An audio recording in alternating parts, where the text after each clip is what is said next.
নমস্কার বন্ধুরা, ভক্তি দর্শন চ্যানেলের নতুন পর্বে আপনাদের সকলকে স্বাগত জানাচ্ছি। বন্ধুরা কেমন আছেন? আশা করি আপনারা সকলে ভালো আছেন, সুস্থ আছেন। এই পর্বের বিষয় হলো শিবরাত্রিতে 4 প্রহরে কি কি দিয়ে ভগবান শিবের পুজো ও অভিষেক করবেন, শিবরাত্রির ব্রতকথা, ব্রতের ফল ও ব্রতের পারণ মন্ত্র সবটাই জানবো এই ভিডিওটিতে। তার আগে ভক্তি দর্শন চ্যানেলটিকে সাবস্ক্রাইব করুন, লাইক, কমেন্ট, শেয়ার করুন ও পাশে থাকা অল নোটিফিকেশনে ক্লিক করুন পরবর্তী ভিডিও পাওয়ার জন্য। সামনেই আসছে শিবরাত্রি। 8ই মার্চ 2024 সালের বাংলার 24শে ফাল্গুন 1430 শুক্রবার মহাশিবরাত্রি। শিবরাত্রির আগের দিন হবিষ্যান্ন গ্রহণ করে পরের দিন উপবাস থেকে গঙ্গামাটি দিয়ে 4টি শিব গড়ে 4 প্রহরে একটি একটি করে শিবের পুজো করতে হয়।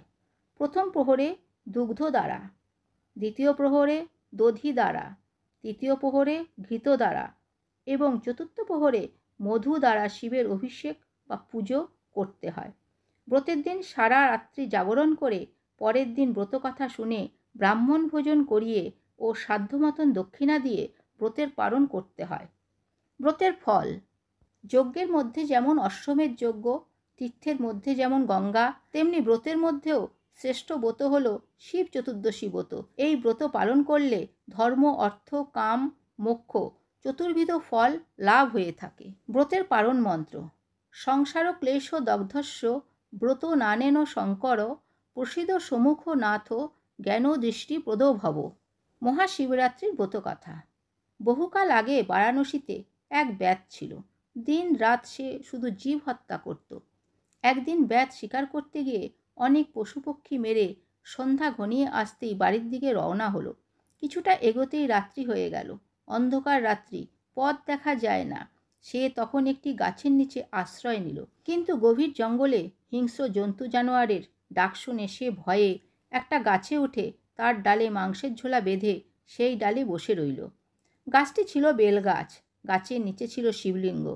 ব্যাত গাছের ডালে বসে নড়ে চড়ে উঠতেই শিশির ভেজা একটি বেলপাতা খসে পড়ল সেই শিবলিঙ্গের মাথায়। সেদিন ছিল শিব চতুর্দশী। ব্যাতও ছিল উপবাসী। তাই শিবের মাথায় বেলপাতা পড়তেই শিব সন্তুষ্ট হলেন। ব্যাত কিছুই জানত না, তবু তার শিব চতুর্দশীর ব্রতের ফল লাভ হলো। সকালে ব্যাত বাড়ি ফিরে এলো। সবাই তার জন্য ভাবছিল। ব্যাত ফিরে আসতেই তাকে তার বউ খেতে দিল। এমন সময় একজন অতিথি এলো। ব্যাত কি ভেবে তার খাবারগুলি অতিথিকে খেতে দিল। তাতে তার পারণের ফলও লাভ হলো। কিছুদিন বাদে ব্যাত অসুস্থ হয়ে মারা গেল। যমদূতেরা তাকে নিয়ে যাবার জন্য এলো।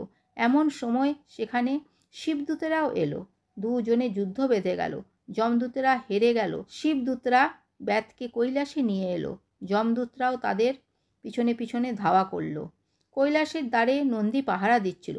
সেই সময় সে যমদূতদের কাছে ব্যাধের শিবরাত্রির কথা বলল।